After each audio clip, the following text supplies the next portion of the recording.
What are you doing? What is wrong with you if you haven't read this book? What is wrong with the fantasy community that they haven't blown up this series yet? I don't get it. These books are badass. Hey everybody, this is Matt from Matt's Fantasy Book Reviews, and today I'm going to be going over my top 10 underrated fantasy series. And before I get into that list, I want to talk to you a little bit about the criteria that I'm using to define what are these picks and why am I picking them. So the first criteria I'm using is I'm looking at Goodreads, and I'm not looking at the scores. The scores can get out of whack on Goodreads for any number of reasons. But what I am looking at is the total number of ratings and the total number of reviews for the first book in the series. I'm looking at the first book in the series because oftentimes the later a series goes, the lower reviews it gets. And so it can get out of whack if you have a really long series in this list by looking at like an average. So I'm going to be looking at the first book. I'm also going to be looking at a really popular Reddit thread on r/fantasy. And every other year, the whole community with thousands of people get together and pick what their top favorite fantasy series are. And there's thousands of people that respond here. And you get on the list if you get 5 or more people that say it's a top 10 fantasy series for you. And this past year, there was 204 different fantasy series that made that list. And so it really, like, virtually everything is on this list. And so it's a good barometer of how well liked everything is. So with the Goodreads reviews, it's how big a series is. And the other one is how liked it is. You know, I wish I could find something like book sales, but they don't really release those. So this is what I'm using. And the last thing I'm doing is I'm looking at my average rating for all of the books in that series. So let's start with number 10. And number 10 is the biggest book on this list by far, and it is Lightbringer by Brent Weeks. This series has 114,000 ratings for the first book, and it has 5,700 reviews. That's a lot. And on the Reddit thread, it was ranked number 28, which is pretty high. And my total score was pretty low. It was at 3.7. So all of these things combined should make you wonder, why is this on your list? That this doesn't match any of your criteria. Well, the reason it's on my list is because this series gets trashed by people. Because of how much people perceive the last 2 books in the series were horrible, and they ruined the ending. And so it ruined a lot of people's perceptions on what was otherwise a good series. And so if you were to make, a comment on some sort of social media that said, what's the most disappointing ending to any fantasy series? I almost guarantee that this book is going to, if not be number 1, up there in the top 3. And so I don't agree though. I enjoyed my experience by and large a lot over this series. Now, my score got brought down because I absolutely hated the second to last book in this series. But I thought the last one wasn't bad. It was decent. And I think it wrapped up the series in a good way. And I can't agree with everybody that trashes on it to the level that they trash on it. Now, Lightbringer is this epic fantasy series with an incredible magic system. And it wows you with how good these concepts are. I think the story is good. The twists that happen in the series at various times are so well executed. They're among the greatest twists of all time. And I don't want to say where they're at so that if you read this, you'll get surprised. But many of the things that you know to be true will get flipped on their head and make you question everything that you read. And it makes you have that amazing feeling of wanting to go back and read this whole series again with this greater understanding of the events that just happened. And I think that's the hallmark of really good twists. The characters in this series are just magnificent, particularly the main character, Kip, and Andros. I'll call him the main villain, although he's a lot more complicated than that. But these characters are just wonderful. I think Kip is just he's such a well done main character because in large part, the lack of confidence that this character has. I'm used to main POVs in epic fantasy being almost cocky, they're so confident. Or if they are not that way to start with, they grow into that huge leadership role where they're just, large and in charge and bigger and better and stronger than everybody else. And that's not Kip. Kip is so unsure of himself. And he constantly has this inner dialogue where he kind of tries to project that confidence, but internally he's castigating himself and mocking himself. And not only do I find it kind of funny, but I just find it so down to earth and refreshing from a main character. Now, the other one I mentioned was 𝐒𝐿. He's the second favorite fantasy character I think that I have of all time. Now, I may be wrong about that if I was to think about it, but my first is 𝐒𝐿 from the First Law. But I love 𝐒𝐿 so much because every single scene that he's in, and there's not enough of them, I think the whole book could be written about this character, and I'd be a much happier person, is amplified because comes off as this kind of evil person, but he's so smart and in charge and so competent, but he has such a biting personality and ripping everybody to shreds with his words and his actions that you can't help but almost love this character because of how hated they are. And I normally don't say that. I normally love characters that you're supposed to love and hate characters you're supposed to hate. But I don't know what Brent Weeks wanted me to feel here, but I just felt so compelled to read more about this character that I just love them. So overall, I highly suggest you read Lightbringer. I think that you should dismiss the hate and go into that last book thinking, maybe it's not going to be the best thing I ever read, but it's not going to be pure trash. I do suspect that a lot of people that talk bad about this book are people that have such a distaste for organized religion that it might tilt their view of this book in a very negative way, because the book does take a strange, almost Christian bend to it towards the end. And I don't think that would be a bad thing so much if it was leading to that point, but it just kind of comes out of the blue. Like, Brent Weeks found Christ all of a sudden when he was writing this book and decided to write something very reminiscent to that story. Now, it didn't bother me though. I don't read many fantasy books that have that as kind of an analogy for what their book is. And so I thought it was interesting. It was weird. I kind of, if I was to write it, I certainly wouldn't go that direction. There's a million directions I'd go differently, but I didn't hate it. And I think it wrapped up things tidily. So definitely, I think Lightbringer deserves your read. And if you get to that fourth book, the second to last book, and you hate it like I did, I think you should power through. I've read a lot of people that have given up on the series because there's so much hate out there. They're like, look, if I hated the second to last book and so many people talk bad about the last one, why would I continue going? Well, just do it. You're going to like it, I think. At least I did. Number 9 is The Band by Nicholas Eames. The first book here is Kings of the Wild. You might recognize that title, and not so much The Band. I know that's what I think of when I think of The Band. And it's a 2-book series. There's eventually going to be a 3rd book written, but there's only 2 out so far. And this book series has 39,000 ratings, 6,000 reviews, so pretty high. But the reason that I'm putting this on my list is because on the Reddit thread, this book was ranked 30th. And also, I say that is pretty high. But if I was doing my rankings, I would have this book in this series easily within the top 10 of all time. I think that Kings of the Wild is absolutely a top 10 book of all time for me. It's wonderful in every single way. I gave it a 5 out of 5. I'm actually currently reading the second book in the series, Bloody Rose, and I'm liking it a lot. But even if I disliked that second book, I would still talk so highly about the series because of how good that first book is. Now, this isn't your typical fantasy book. This is not a huge, sprawling, epic fantasy with these young heroes that are trying to take over the world, these major, world-changing events. This is a story about older men who are on a rescue mission for one last get-together.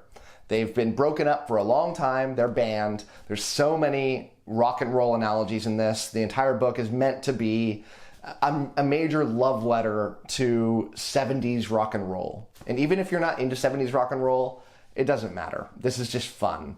But that's what the book is about. So the band is broken up. They're older. They've gone on with their own different ways. But they have to go on this rescue mission. And so they have to get the band back together for one last hurrah. And I don't think I've ever read a book series that involved older protagonists, at least that started out this way. I mean, you could argue that Realm of the Elderlings had that, but it took a long time for Fitz to become an older man. This book, this is where they start. The pacing of this book is incredible. It has this amazing blend of kind of slow burn with these constant kind of huge humps of action that happen, but not overdone action, fitting for what the book is. It's got this aspect in the first, arc of the book of slowly getting the band back together, one member at a time, and learning these kind of mini stories about each of the bandmates where you come to learn about who they are, what makes them tick, why they quit, why they're at where they're at right now, trying to get them on board, and then moving on to the next bandmate. It's just a really good progression.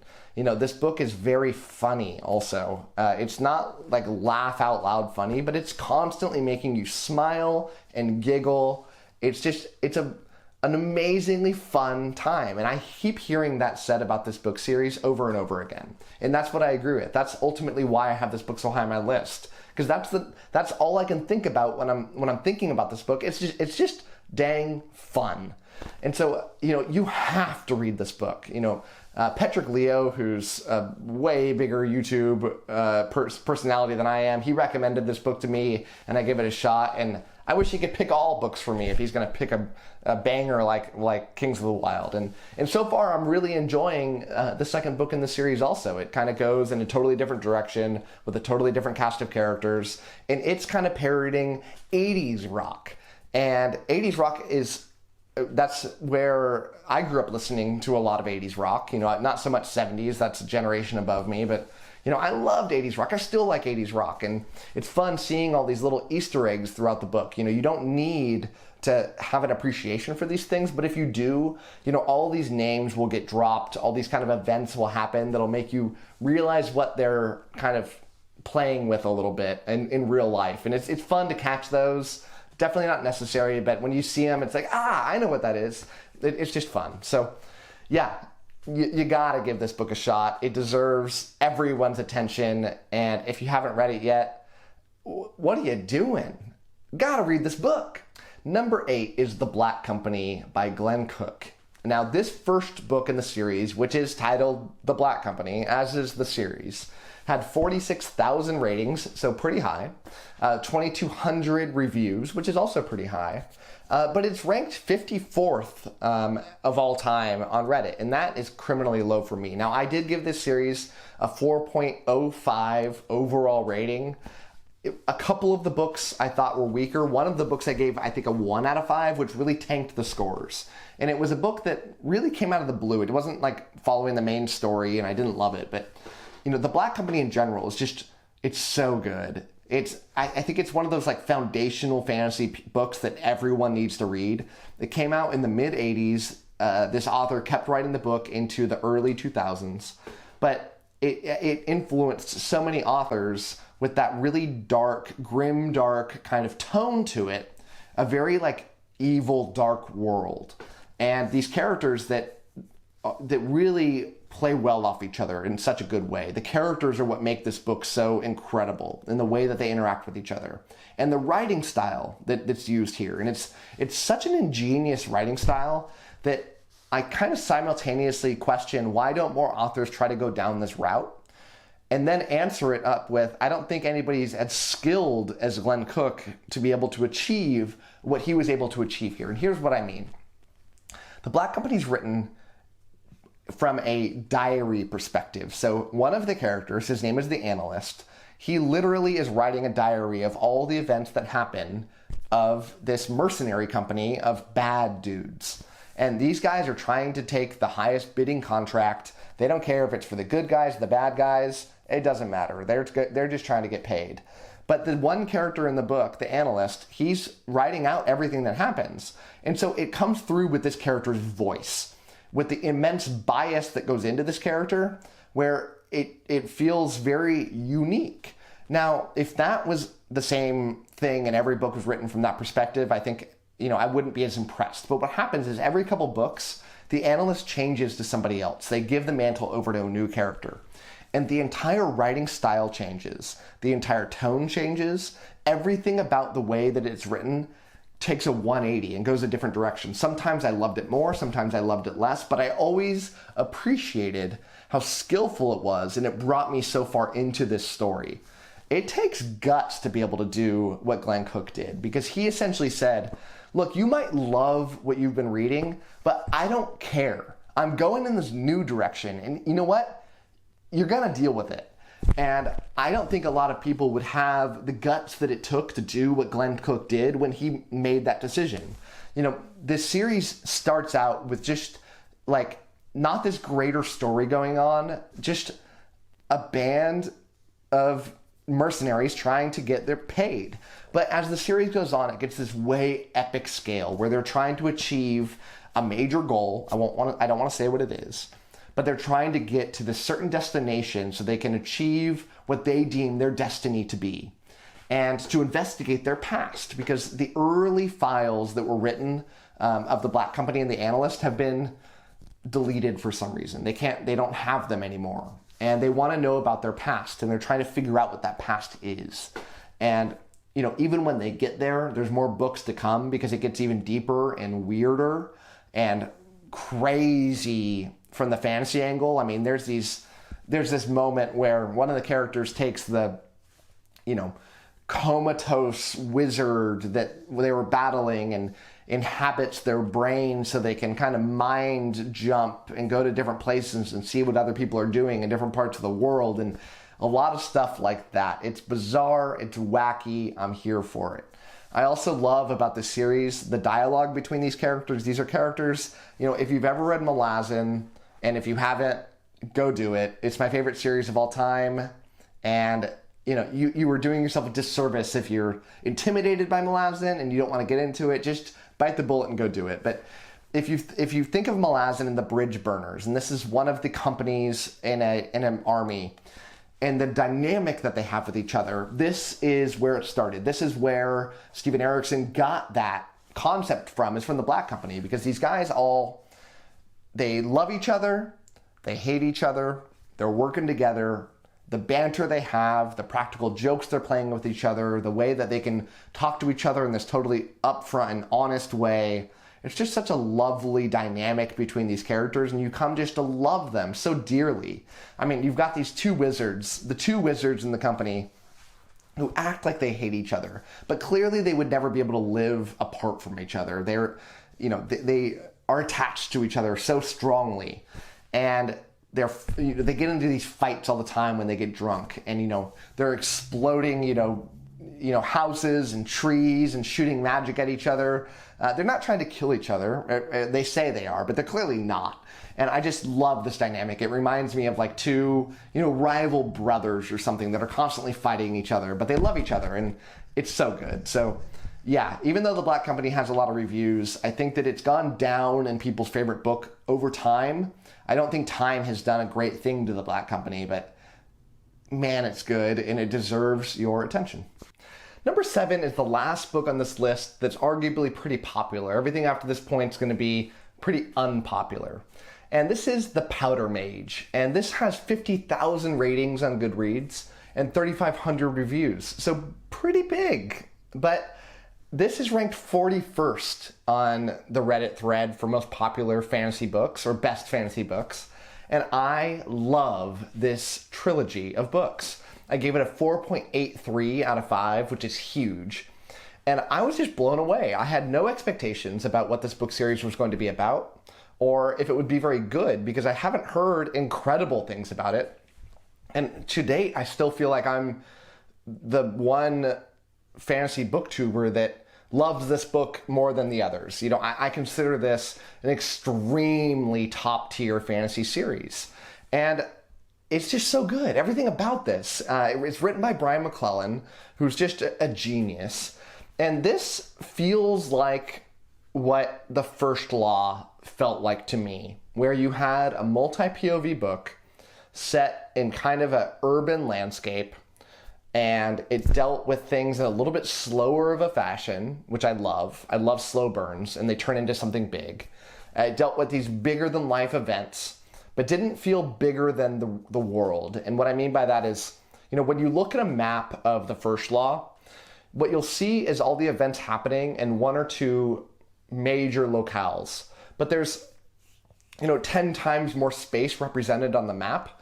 And it gives you this sense of wonder, at least it does for me, on what's happening in these other places.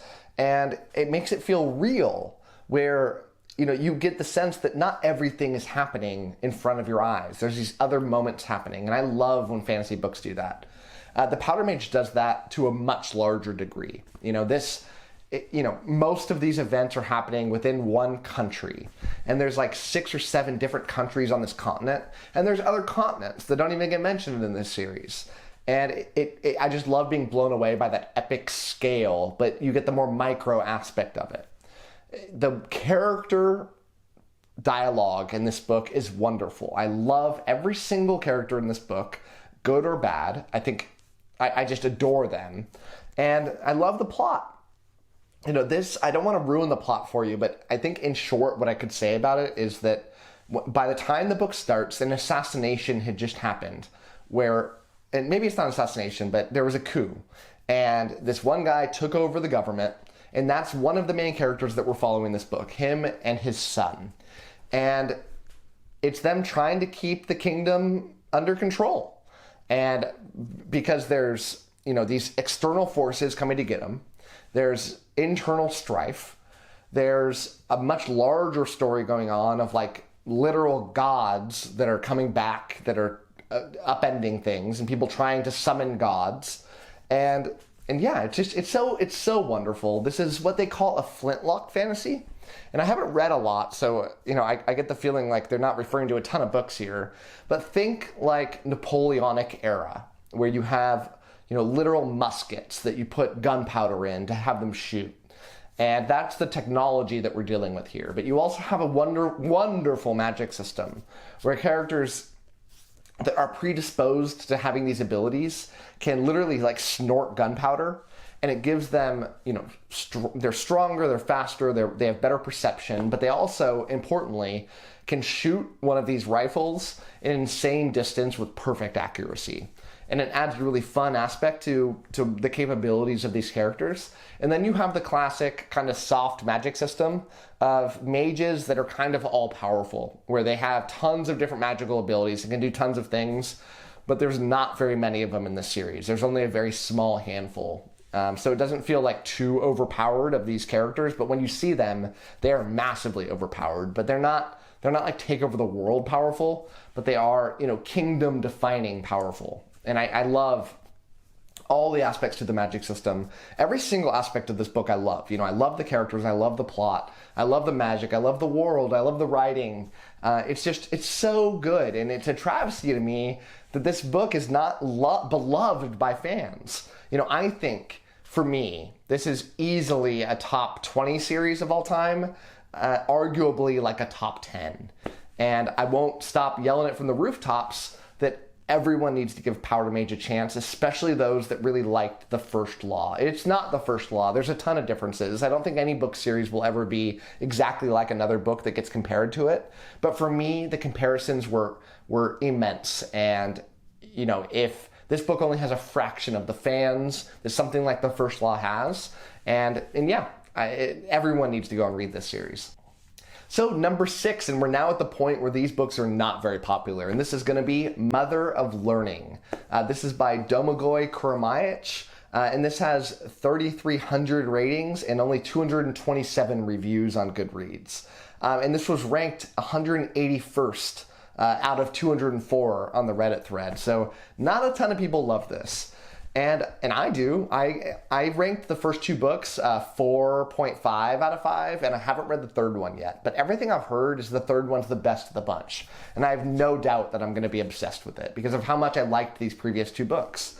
Mother of Learning is a web serial. And what I mean by that is it didn't come out as a traditional book, at least originally.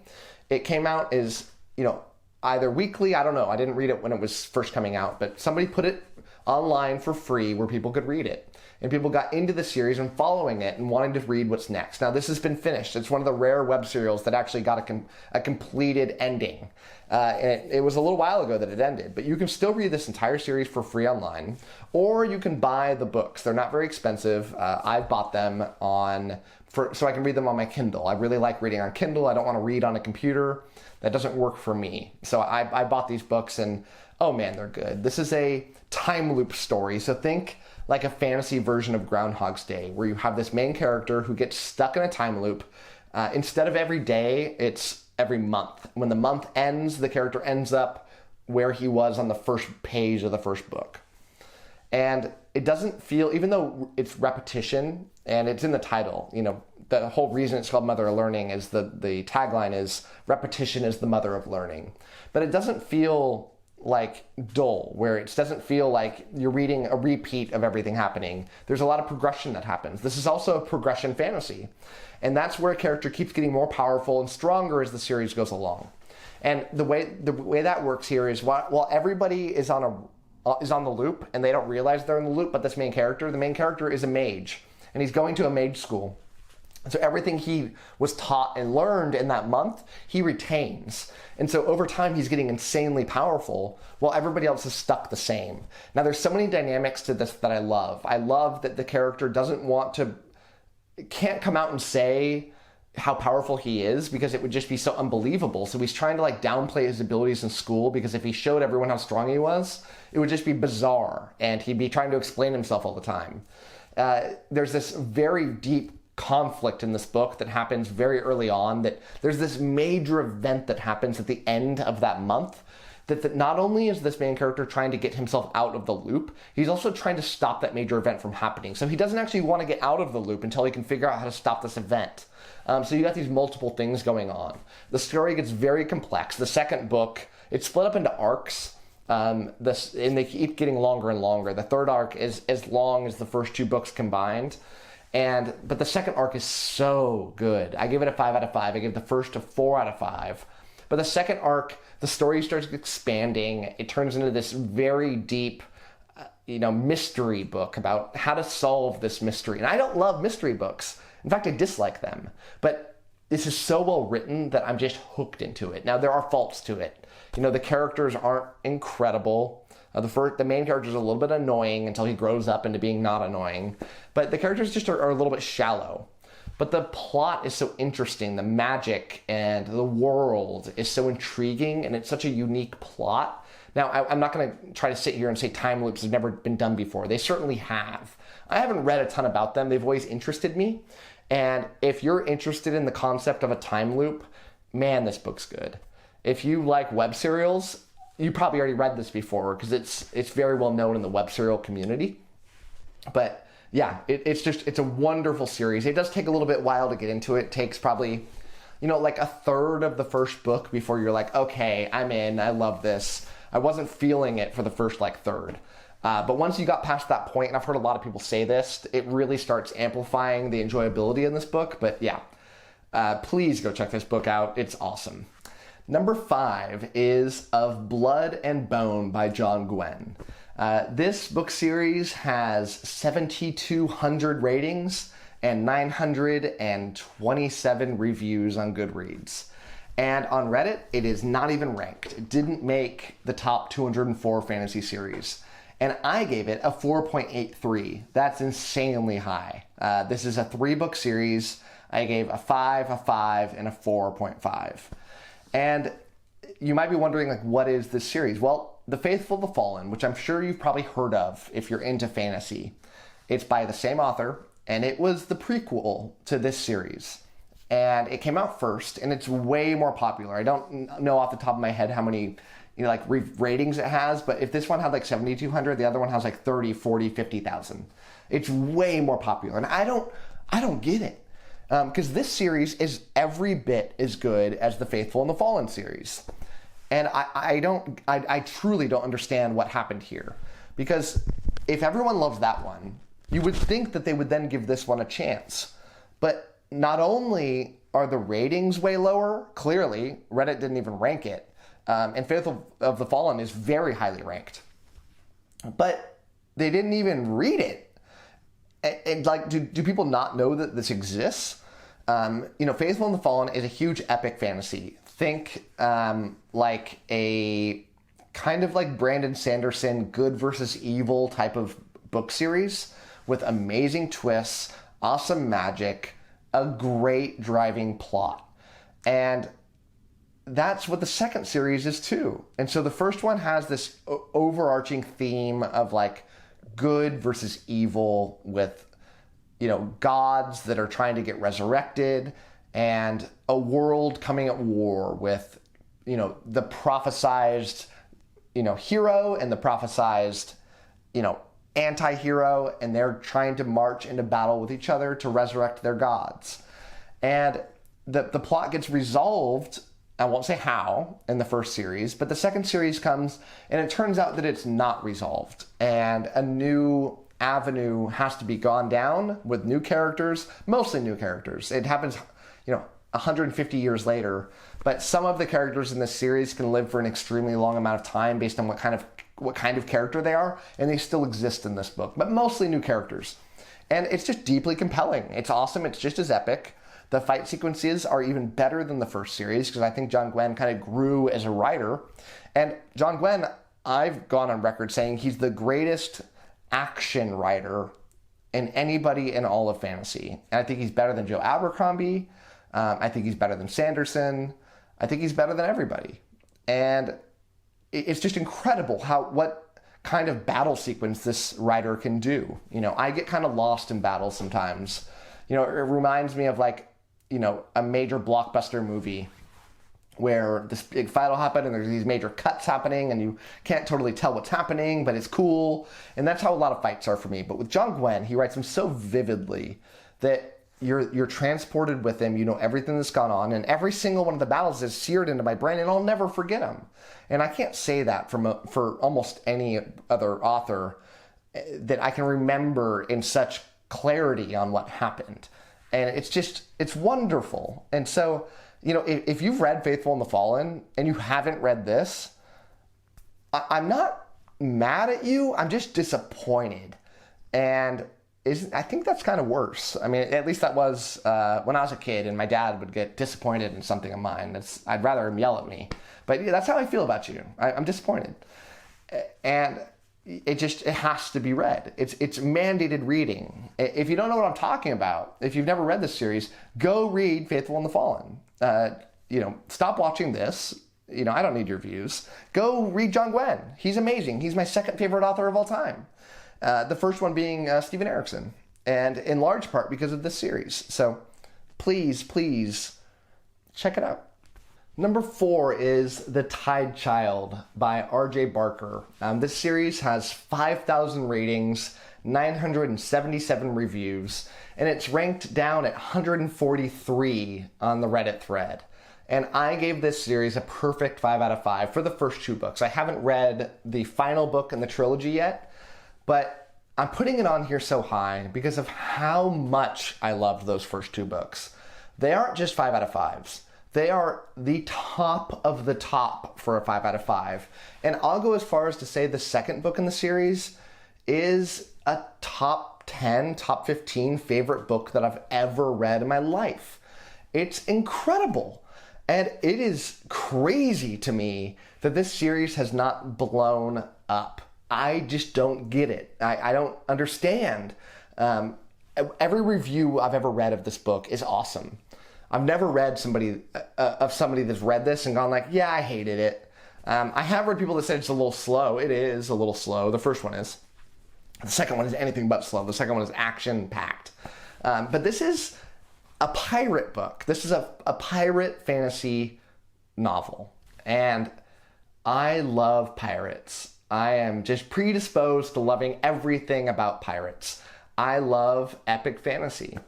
And this blends those two together into a magical experience. Now, I'm sure that you could write a bad pirate fantasy book, but man, this wasn't it. This was incredible on every single level. I gave both of these books perfect 5 out of 5s on every single one of my scoring criteria.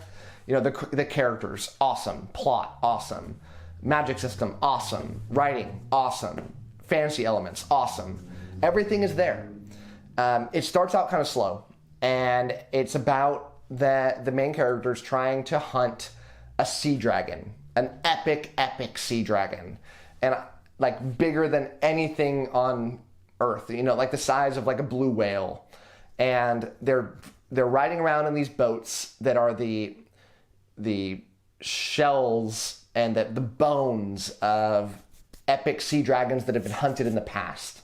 And there's these two rival continents that are on either side of this shattered sea. It's just a bunch of islands separated into two halves. And each of them they're at a never-ending war with each other. But trees don't grow in this world. You can only build ships based out of these bones. And because all of the dragons have been killed, the amount of ships just keeps dwindling every year as more ships go down based on battle. But another one of these sea dragons shows up, and it makes them renew their fighting strength. And you have these characters that want the war to end, and they're hoping that none of these would ever show up again. And so you have some people trying to save the dragon, some people trying to kill it, a lot of people trying to kill it. And it just shows up to this huge epic battle. You have these crazy fantasy aspects of this series that are very unique. You know, you have these like half human, half bird characters that ride on most of the ships that can summon wind to cause the ships to go faster. But it's not an unlimited ability. They have to recharge the ability by going to an island and going to like this high, you know, pillar on top of every island and to recharge their strength so it doesn't feel overpowered. You know, you've got crazy witty dialogue that makes me just laugh out loud. You know, it's just an awesome nautical fantasy book, you know, and I've so far loved every nautical fantasy book that I've ever read. You know, I loved Red Seas Under Red Skies by Scott Lynch, the second in the Gentleman Bastard series. I loved Lifeship Traders by Robin Hobb, the second trilogy in the Realm of the Elderling series. And I love these maybe more than the Robin Hobb books, and that's crazy to me. I don't know if that's true because Lifeship Traders is an all-time top series for me, and that final book in the trilogy is top 5 favorite books for me.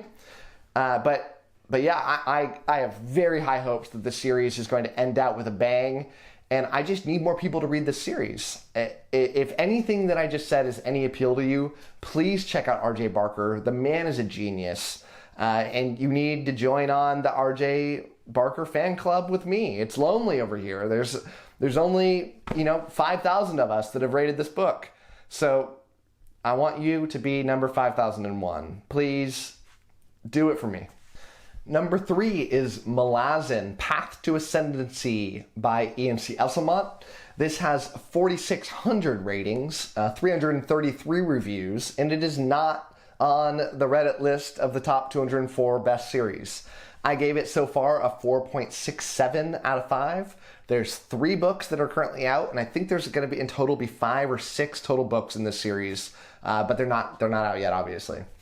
And Malazan, you're probably looking at this saying like, oh no, Malazan's not written by Ian C. Esslemont, it's written by Steven Erikson. Yeah, it is, but it has 2 authors. You have these 2 authors that are friends that developed this universe together with another group of friends. They had a Dungeons & Dragons campaign built around this world when they were younger, and these guys developed these books modeled after that, and you have them just writing totally different books. You have Book of the Fallen, which is just incredible, and it deals with these 10 huge books that deal with the central storyline.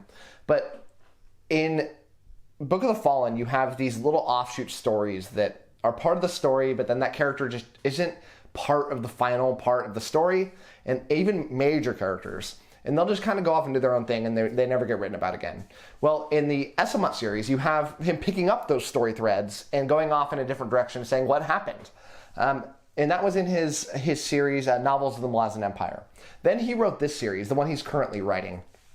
And this is Path to Ascendancy, and this is the prequel story for some of the characters, namely Kellanvet and Dancer, 2 of the main characters that are, 2 of the main, there's like 1,000 characters in this book, and they're 2 of the characters. But they run the Malazan Empire, and this tells how they got to that point, how they went from literally nothing to the most powerful people in the world. And I normally don't like prequel stories. They feel like fan service, and they feel like they didn't need to be written. These did need to be written. I love the characters. I love the character growth that's happened here. I love the story. I love learning about the Malazan Empire. I kept wondering, what is it about? What happened? How did it get to this point? There's these huge things that you take for granted that you just learn in Gardens of the Moon, the first Malazan book. And you're like, well, why is this that? Why is that that? And you just have to accept it is what it is. Well, this series goes and talks about it, and I love it. It's so hard to do. I can't believe Esslemont's done what he's done. He's able to take well-established characters that you know about and you love and copy them, write them in his own voice, but they feel like the same characters. It doesn't feel like a different author is writing those characters. Now, it does feel like a different author because he writes differently. His prose is different. The way he structures his stories is different. But the characters aren't. The characters feel the same. And I love that. So this is so high on my list for a number of reasons. One is the low reviews. Two is the low Reddit score. But more than anything, it's that there's this group of people, and it's an enormous group of people, that read and loved the main Malazan books and said to themselves, you know, I loved it so much. I don't hear amazing things about this other series. I'm not going to read it. There's no way it's going to be as good. Why would I read this series when it's not as good? And it's not. You won't ever hear somebody that says the Esslemont books are better. You might hear some people that say they're the same. Not a lot. But you overwhelmingly hear they're not as good. And that's true. But must you judge a series based on another series? Can you just read a series for what it is on its own? And if you have that ability inside of yourself, then I think you're going to love these books. You just can't constantly compare it. Or if you do, at least temper it and say, look, these other books might be better, but I'm going to give these a chance too. And yeah, so I think this series is so far a lot better than novels of the Malazan Empire. And I would urge you, if you wanted to dip your toe into Ian Esslemont, just read these books first. And if you really like them, then go read the novels books. They're totally different. They have nothing to do with each other. So you can totally read them out of their published order. You can read these first. Now, the first book in the Path to Ascendancy was not my favorite. I think I gave it a 4.5, maybe a 4. But the next two are incredible, especially that third one that came out. The third one that came out is everything that I love about Malazan in this story. And it's just amazing. So if you find yourself in that group of people, get out of that mindset. Get on the NC Esslemont train. I promise you, you will not regret it. Number 2 is The Wandering Inn. This is by pirateaba. This has 4,800 ratings, 530 reviews, and it's ranked 158th on the Reddit list. And I've given both the books that I've read a 5 out of 5. Now, before I go into talking too much about the details of this book, let me give you a little background about what this is. So The Wandering Inn is another web serial. It's one of the most popular web serials of all time.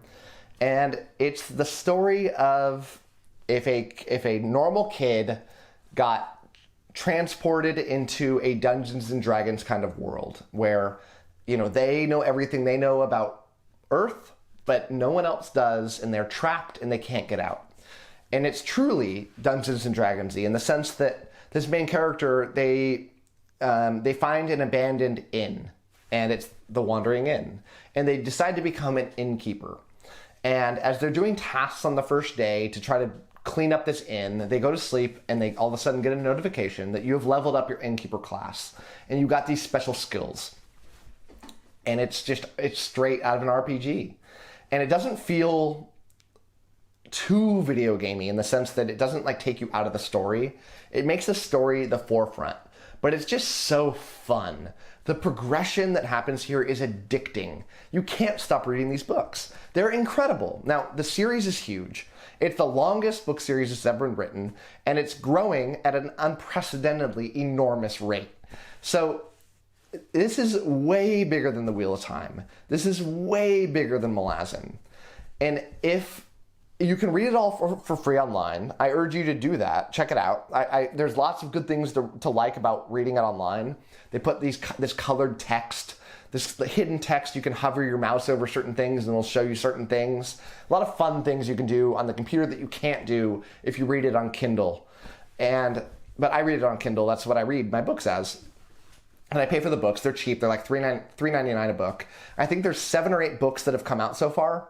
And it's hard to explain, but essentially what happens is there's these like arcs of the story that they call it like book 1, book 2, book 3, but they're so long that they need to break them up into the physical version or the ebook version into a lot of different ones. So for example, I think like the 3rd book, according to the Wandering Inn, is split up into like 3 different physical or ebooks because it would just be too long. For example, like the 2nd book is like 2,000 pages long.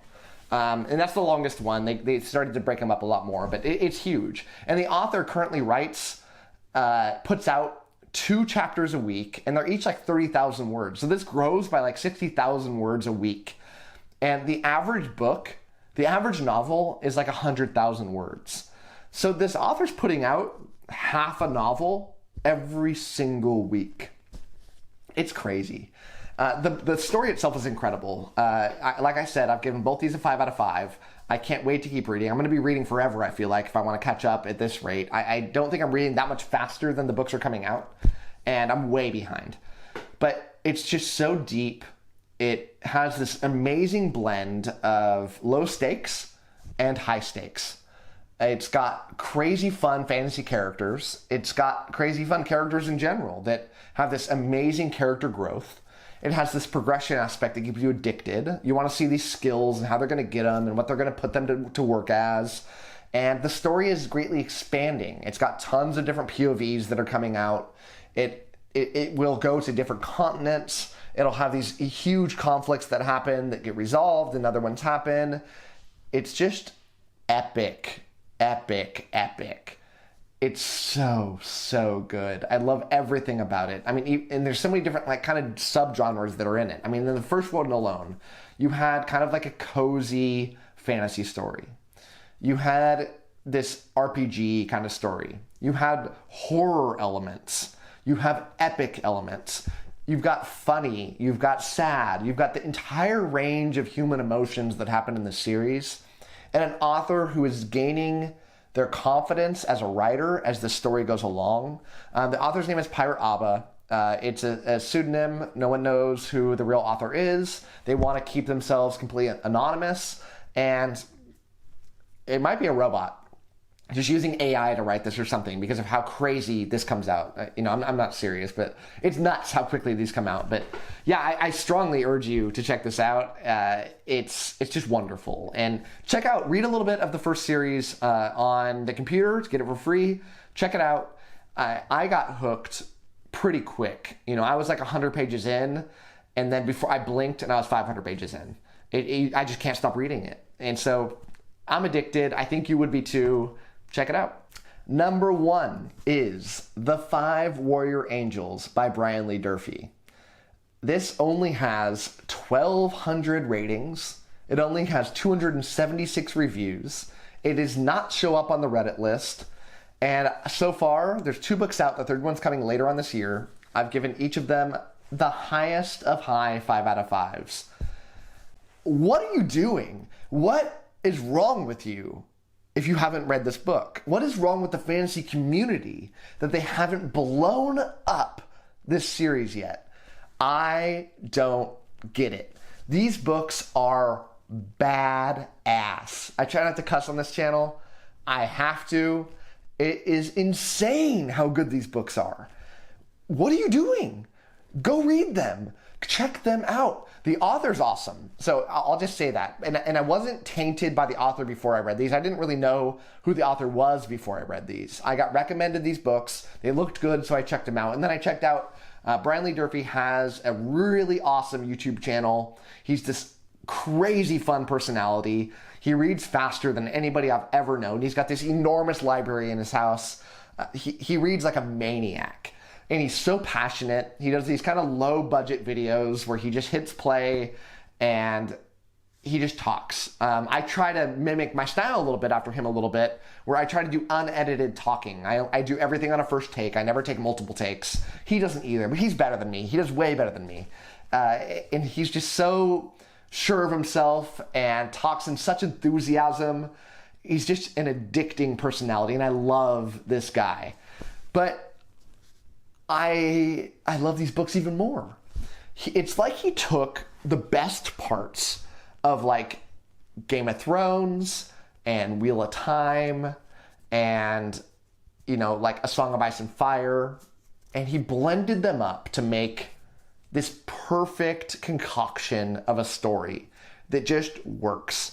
It's grimdark. This is a dark story with these kind of classic good versus bad elements to it also, but not, you know, there is some gray. It's not all gray, but there is gray here. But the tale is just wonderful. It has this amazing fanatical religious background to it that I've never read anything quite this good when it comes to that. The Faithful and the Fallen does it really well. I think this book does it better because you have this history that you can read about in the back of the book that I suggest you do before you read the books. Because it's several pages long and it kind of runs down what's happened. But in short, you had this hero of the world that defeated evil, and he's passed away a long time ago. And his son started this branch of this religious fanatical church. And then this other group decided to take it over, and they are constantly in battle with each other and taking over continents, trying to fight each other and taking them back and taking them and taking them back. And they've all died, and now their descendants are just religious fanatics, and they all think they know the truth. None of them do. The truth is a lot more complicated than they all believe it is. You know, you've got all these people that believe they're doing things for the right reasons, that they are correct. And you have the bad guys who are not necessarily bad guys. You just don't really see things from their perspective too much, so you kind of view them as bad guys. But they believe that they're right also, and these people believe that they're right also. And it's just so good. And it gets more complicated than that. You have these amazing twists to the story. It's dark. It's fun. The writing is so top tier. The characters are incredible. It's got crazy good POVs. Go read this book. Just go do it. Stop putting it off. Go give this author your money and your support. He deserves it. And you deserve reading an awesome series. So, if you take anything else from this, I do think you should read all 10 of these. Start with the 5 Warrior Angels. It's the best of the best that fantasy has to offer. So, those are my 10. I do hope you enjoyed this. I would love to hear your thoughts about what I said. I'd love you to chime in on the comments to let me know about your thoughts, about what I missed, what you think your most underrated series are. I respond to every comment that I get, and I would love you to engage. So, thank you so much, and as always, happy reading to you.